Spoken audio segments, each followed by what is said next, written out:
I dream for all of us to own wardrobes with garments made from sustainable sources, including fair wages for the makers.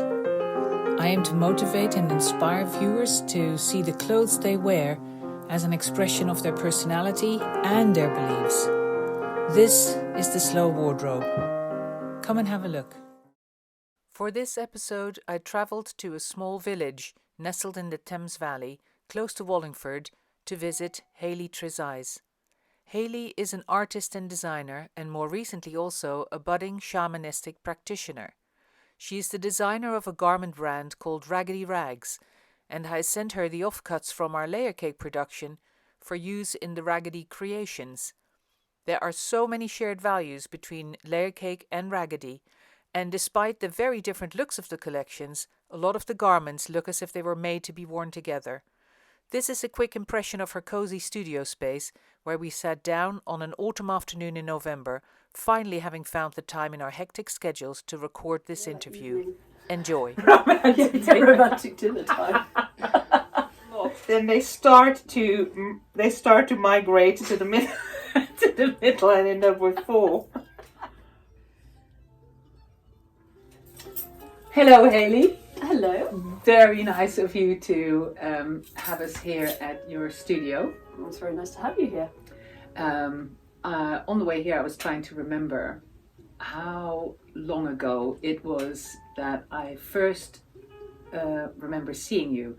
Wasn't meeting you, that was years before I actually met you, but first seeing you. And it was at either the first or the second time I participated in Wonderwall in Wales. And I think you were wearing at the time a high hat, a black high hat, and I think it was also like a black dinner jacket, a tailcoat you had changed into a corset. Okay. Does that ring a bell? Yeah, it does kind of, yeah. God, you got good long time. Yeah. Well, the reason I remember it was that it made such an impression on me. I had never seen, having a background in clothes and fashion and you know, following interesting brands and having seen customization of clothes and whatever, I had never seen such a big transformation in a garment. Wow. I had never seen it taken like that far, but still really looking easy and playful and approachable and whatever. But I thought this was so different. It just made a really big impression, and because of the impression that you made on me then, I put you on this pedestal, and it was years before I even dared to say hello. I'm not kidding. And it was more years since then that I bought some of your pieces. The bottom line is that I've been kind of following some of what you've been doing kind of from the sidelines and from a distance for quite a while, and I thought that there were such nice elements of it to explore, not just coming from the background of layer cake, which of course is garments as well, but also coming from the side of knitting, of creating garments, and the whole make, do and mend philosophy that I'm trying to promote on the Slow Wardrobe website. So I've been really from the beginning of starting the podcast quite keen to come and talk to you about where you're coming from and how it all got started. And so moving back to some of those earliest memories that I have of seeing you, where were you at that time, and where were you coming from? Well, I don't remember the garments that you explained, but I do. It was when you were explaining that I could remember that style that I was particularly into then, and still am now, actually. But the possible garments that they could have been that I transferred or reconstructed, or whatever words we want to use. And so I think for me, I mean, I probably started 15 years ago, something like that, a long time ago, which is a bizarre concept for me. And it was all just driven through me just wanting to transfer my creativity into something, and it so happened to be cloth that I found myself playing with, and then finding just old curtains and jumpers that I had, and literally just playing, and through that playing I discovered I had a skill, and I could actually very easily adapt it to using a sewing machine, but I always kind of, because I learned from not being taught, everything for me was twisted around, and I kind of really fed off the idea of it being just unformal.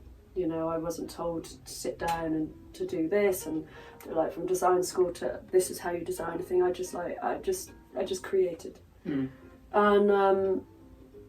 I remember through this discovery I just started creating clothes, and then starting to go to charity shops and kind of buy clothes and just reconstruct them, and seeing one garment and then another garment and think, oh yeah, actually that colour goes really well, and loving the fact that two composing textures would go, so that and that's where my artistic kind of eyes would what they would see, like different textures and tones, and one of the things in relating to what I just said regards to turning everything around was using the stitches on the outside. That's not what kind of the normal people do when they make clothes. It's all hidden on the outside, but I loved the idea that that you could actually see the work of putting two fabrics together. And then as I was sort of exploring and down the creative path, I love the Victorian era, so that kind of style that you're explaining, particularly at that time, I just absolutely loved the style and the shapes. The shapes, I'm so into shapes.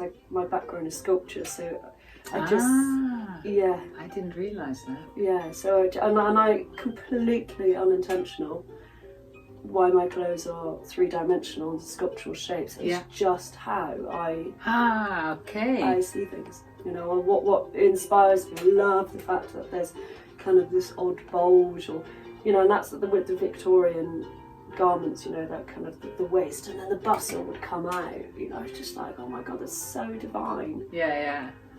And actually, when seeing a woman being dressed up in that way, it's just how the shapes that creates. You've got your hat, and then the body, and then the female, luxurious kind of curves, and then going out.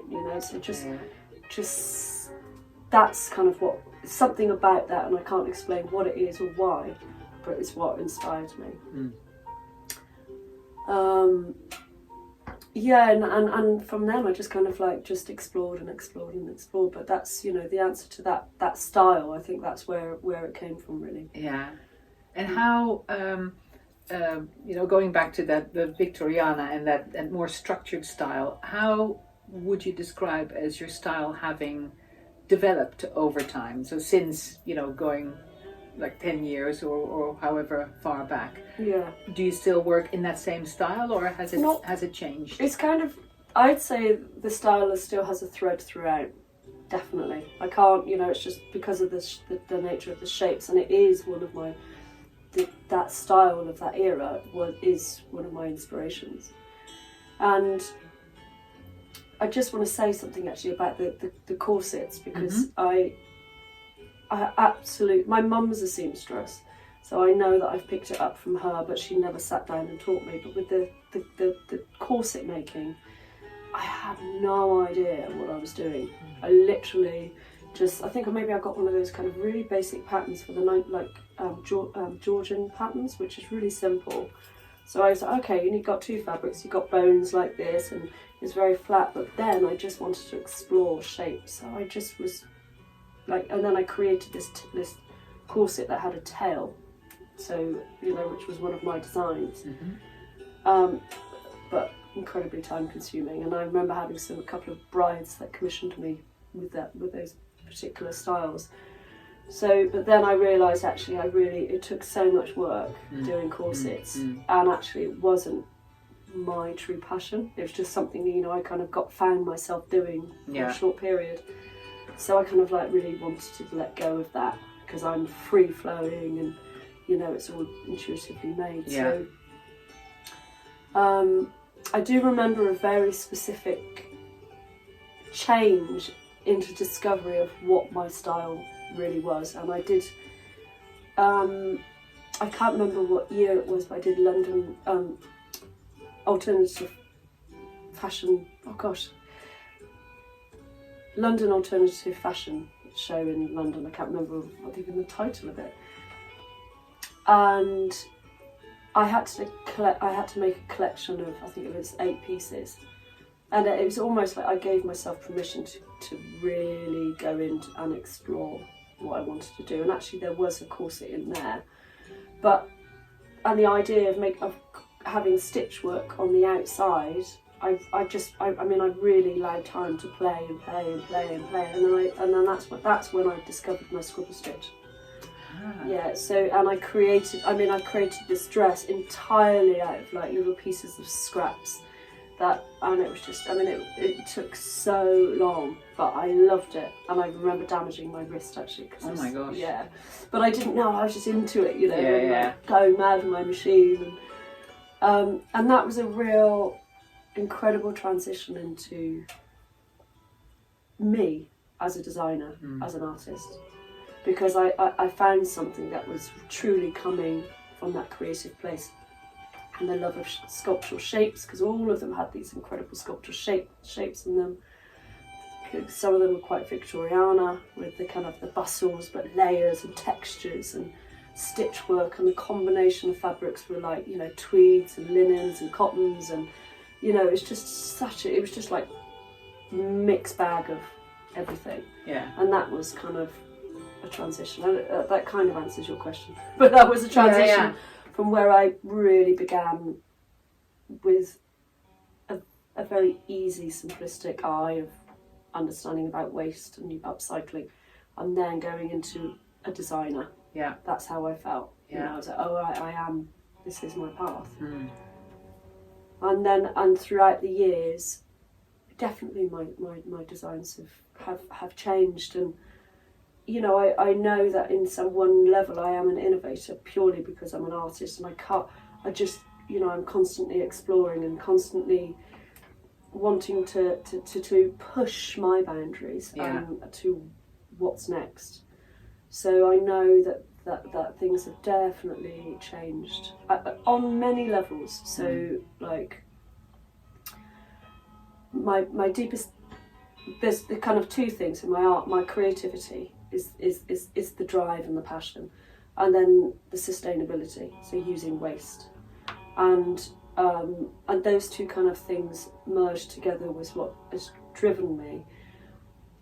And then now I've opened new doors of not just using upcycled garments, so secondhand clothes, or fabrics that I got from charity shops or that have been given to me. I'm kind of deeply passionate about waste, actually, and then when I started to look into that, there's a much bigger picture to that, like using offcuts from you, and using those little bits that would be discarded into landfill, and reconstructing a brand new fabric, and getting tweeds from a British mill that would, the offcuts that they use would just go. So, and contacting them and creating. So it's be using new fabrics rather than secondhand, and reconstructing the fabric. So, and then actually welcoming in organic fabrics as well. So so there's been a development of growth through that, which has equal partnership. I believe, well, for me, is I'm the artist and I'm working in relationship with the fabrics I've got. I don't know, you know, you may feel the same with that because I'm so passionate about the fabrics I use. So it's a relationship. Yeah. You know? Yeah, no, I completely agree. And I'm always in the process of trying to explain that to customers who say, well, the shapes of your garments, the layer cake garments are so simple, why don't you sell patterns? And I could not fathom the idea of selling patterns because I believe the garments work because they're made in just the right fabric and just the right fabric for that particular shape and just the right fabric for when your body warms up and the shape changes and everything. And I wax lyrical to people about that, and you see them glaze over. It's like, yeah, a simple no would have been enough, you know. But they have that's passion, isn't it? Absolutely, Yeah. Absolutely. But just like, well, why can't I have that particular dress in that particular fabric? It's like, no, they don't go together. It's like, but you can make them go together. No, you can't. You know, Exactly. that same thing. It's like Exactly. it has to be right, and they have to move right, and the proportions need to be right. And the biggest battle I had over the last couple of years was the large check wool that is woven in Scotland. And I kind of adopted it as our signature wool fabric, and it's got these big, like 4x4 or even 5x5 inch squares, and lots of different colors. I think there's 19 different colors or so in there.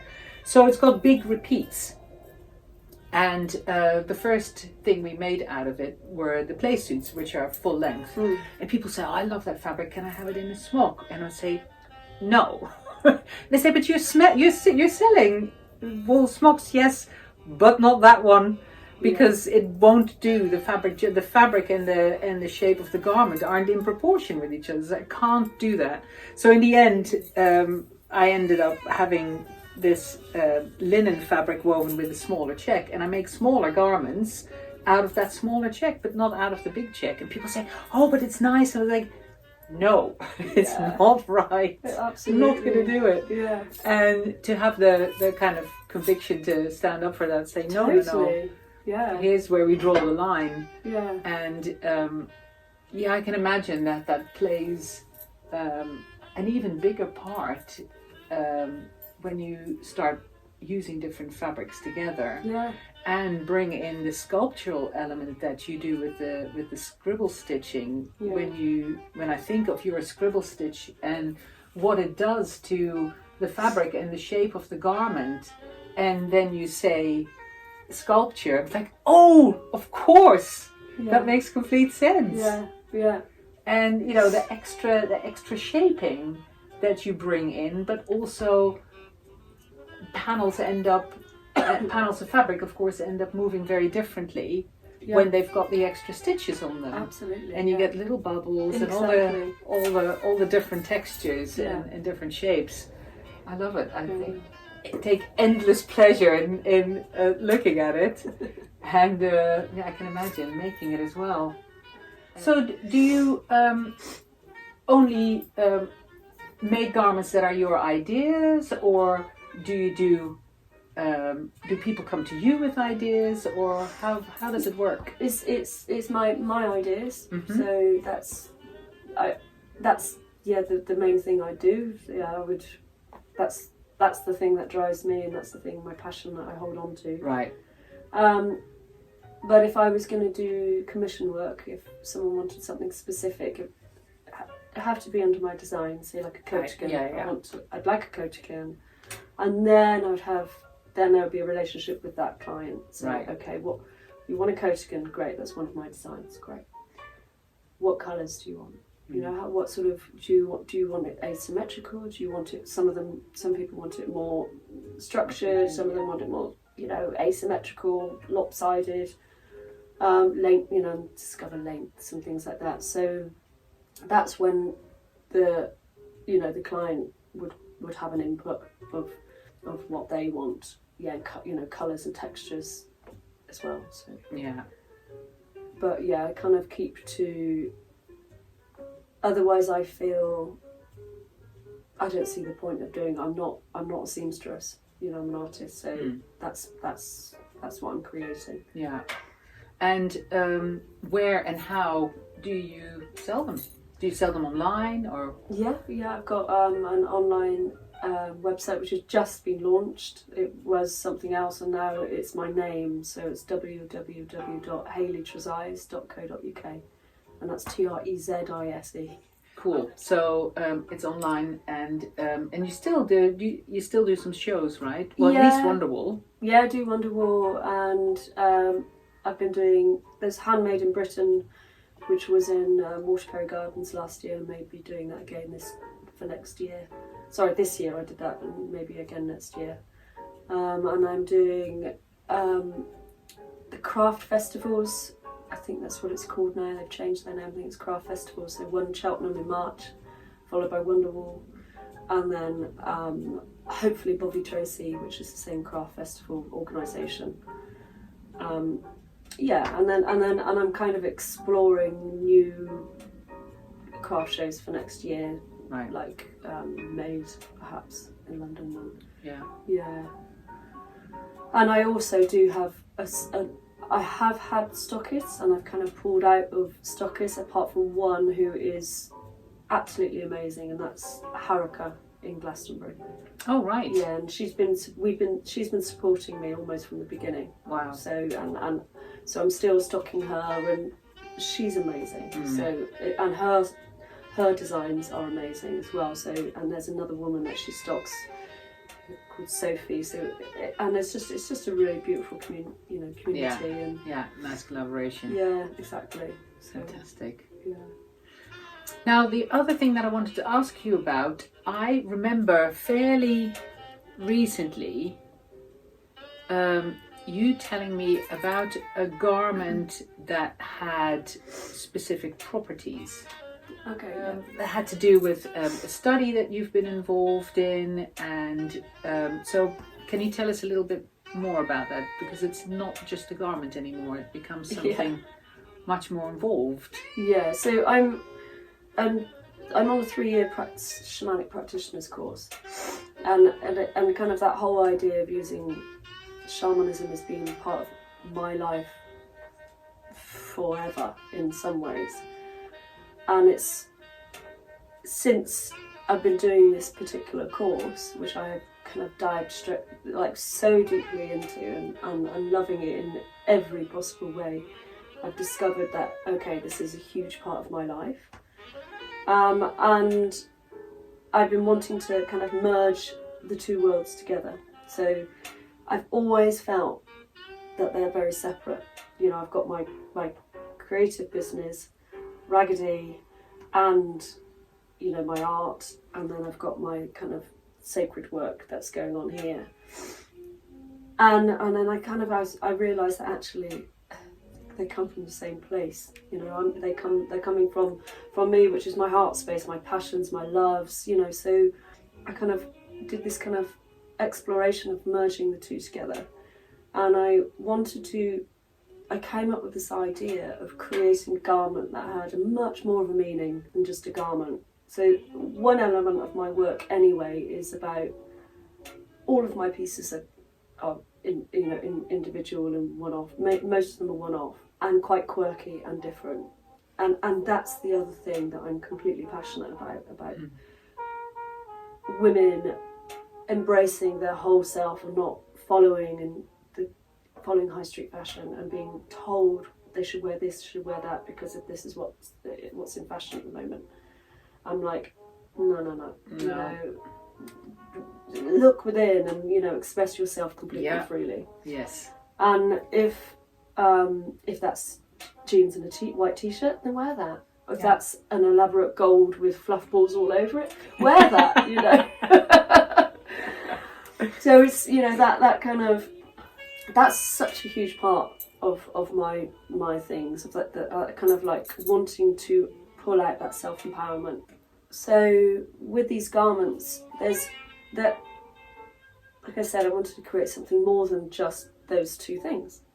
And basically with the shamanic work, we do journey work, so we're journeying to the spirit world. Is a relationship with the spirit world. We're accessing information, and you know, through visions or whatever we get, healing work happens, and I wanted to transfer that onto a garment. So having the first project I did was I did a journey of work to bring a protection for the person that it was meant to be for, whoever that was. So I had no idea who this garment is going to be for, like most of my stuff, but whoever it's going to be for, I want to create a protection. So I had all of these beautiful kind of imageries and colours and symbols and all of the things that were on this kind of journey of what this was going to be. So then I transferred that with actually tiny, and still keeping with the idea of using waste. So I had this kind of like rectangle piece of filling all tiny little pieces, pinned them all on of how I saw it. So it was the first one was very blue and teals and very ocean-like. Actually, I have to say the colours were beautiful.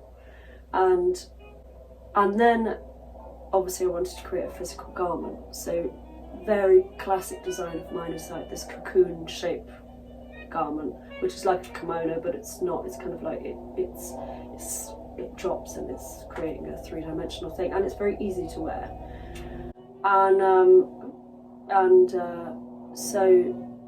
So I did this journey. I created this garment, put the symbols on the inside, and also I had some work, like almost like poetry, that came to me, and I wrote that on the inside, and then I basically did a blessing. So I kind of just did a blessing with it of all directed from the spirits to so it would have a really positive input of energy, and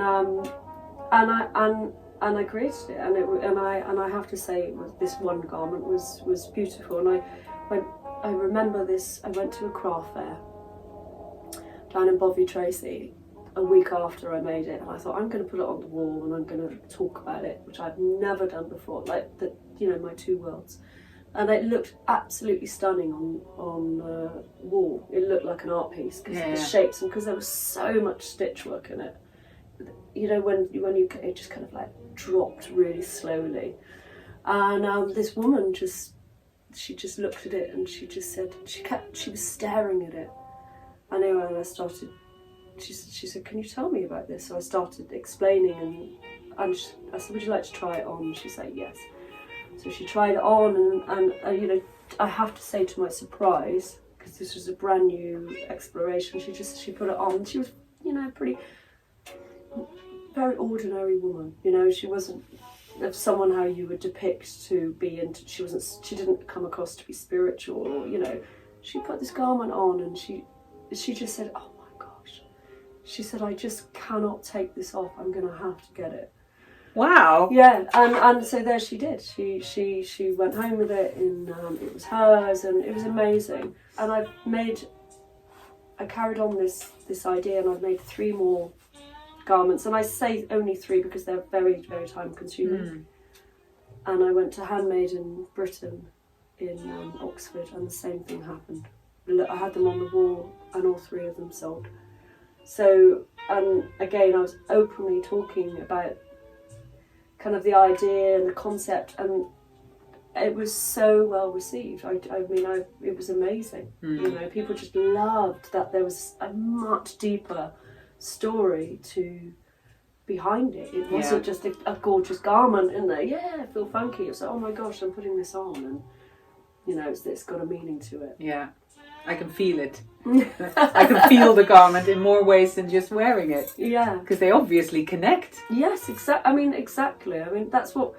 It was amazing. Their owners found them. Exactly. Kind of thing. Yeah. Wow, very cool. Very cool. So can you see taking that further? I would love to take that further, because I would absolutely love to. I want to carry on creating through, and have them on my website of with specific intentions, the same process as what I've done, so I can create them and put them on my website or sell them at craft fairs, just see what happens. And also I'd really like to take that further into commission work. It will be the designs I because I will probably only have about 3 designs, so it will be that structure. But I would love for people to come to me and say, actually, this is something I really want in my life. You know, I really want to have a coat that when I put it on, I feel happy. Or, you know, I have a protection because I always get so stressed when I go to work. Whatever reason. But also to have them to bring pieces of cloth that has such great meaning. Like if they've lost their loved ones that they just can't let go of. You know, to integrate that cloth into the garment. Fantastic. Yeah, and do a whole journey work around it. You know, what do you want to bring to this garment? You know, and it will be directed in. It feels like a very, excuse the pun, seamless connection between the two. Yeah, I'm going it to use kind of that. fits it. Yeah, it's seamless. Sorry. Yeah, because the reason I wanted to ask you about it is that some people who watch this who may or may not be knitters may recognize it, that a lot of people feel a sense of relaxation and peace when they're knitting. Yeah. So they feel that they get something from their knitting. But there are also people who make a conscious effort to put things into their knitting. And the most widely known example that I am aware of is a prayer shawl. Yeah. And people consciously channeling love into their knitting and the whole love in every stitch kind of thing. I've heard of the opposite as well, where people end up knitting while they're feeling horrible and they put all the negativity into the knitting, and then they find that they can't wear the finished product and they can't bear to give it away either. I've heard of that as well. But this connection of creating something, creating a garment, especially creating something that you envelop yourself with and imbuing it with energy for, you know, in the broadest sense, wherever that energy may come from, is not new and resonates with people even if they've never even heard of it. I think the people who owned those coats in the end may be a great example. Is they don't know why they're drawn to it. Exactly that. But they're drawn to it. Yeah, exactly. And you know why they're drawn to it. Yeah. You know, because you've put it there. Yeah. And I love that amazing. idea. I love that idea. And one of the things that I'm talking about on the podcast regularly and write about as well is for people to buy garments that they buy with a view of keeping them for a long time. And as a result, they may deteriorate or rip or just wear in general. And then rather than replacing them, not replace them, but repair them or embellish them with a view of that garment more and more becoming yours. And becoming yours because you have literally put more into it. Not just your body every day when you wear it, but also your ideas and your creativity and particular feelings that you have. And it turns dressing and getting dressed and the whole idea of wearing what makes you feel good into a very new and much more important part of how you communicate, doesn't it? Yeah, absolutely. It's back to the point that you made about not just following fads from the high street, but instead, you know, look in the mirror and think, well, what do I want to communicate today? Even if I don't open my mouth, you know, I can communicate with how I present myself. Absolutely. And I think that on the basis of the people that I speak to, that we serve with layer cake, once people make that connection and make that change, they start looking at their own clothes very differently, but they very often start looking at themselves very differently either, and they find it an extremely freeing experience. Do you find that as well? Absolutely. And you know, that idea, I because I love clothes, obviously, and sometimes I wake up in the morning and exactly that, I look in the mirror and I just think, oh, how do I feel actually? I just want to be comfortable. I just want to put like trashy clothes on and instead of feeling, but I'm going outside in the world and I should wear something respectable, or, you know, actually no, because this is exactly how I'm feeling today, so why not, you know?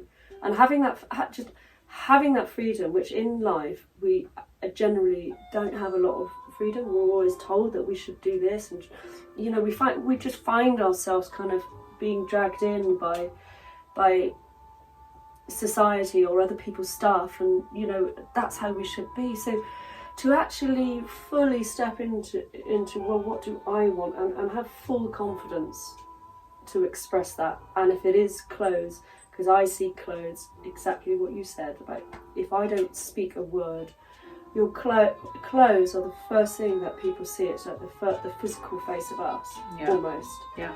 If we don't communicate, you know, so why not express ourselves who we are in that way, or how we are feeling in that way. If I'm feeling completely comfortable, if I'm feeling like completely extrovert and flamboyant, and actually I just really want to get dressed up today, then do it. Yeah, you know, absolutely. Step into that, and it's a whole different level of clothing. You know, it is about giving permission, because actually sometimes we feel like we need permission to be who we are. Yeah. Which of course is insanity, but we all do it. Yeah. You know, absolutely. So to give, like, offer you permission to embellish and create that more and more and more that's yours. Amazing. Because some people, that's all what people need. Yeah. Is that little, you know, little nudge. Yeah, exactly. Just slightly step out of the box that they're in. Yeah, absolutely.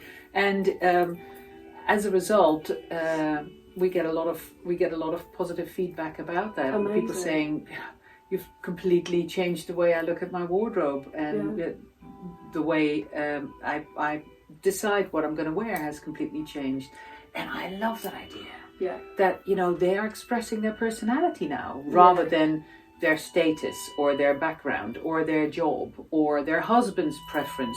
Goodness me. Yeah. I've got hang-ups about that. People who say, well, he's not going to like it. It's like, oh my goodness me. Yeah. But what about you? Yeah. What about you? Yeah, exactly. I have, you know, clients come and, you know, go through my rails, and they're like, you can see that they're loving it. You can see that they're passionate, because they're different and they're playful, and, you know, so they're looking and I'd love to wear that, but I can't. And I you know, I really have to refrain from, you know, or sometimes I'm cheeky and I just say, well, why not go on, try it on, you know. And actually when they try it on, they, you know, okay, but the idea is just no, get rid of it. Yeah, exactly. Well, it's been a delight talking to you. We're going to make sure that we show some of the garments in detail and show off the scribble stitch in detail, and your lovely studio. It's so cozy in here. Thank you. So thank you very much. Thank you for having us. Yeah, it's been really lovely.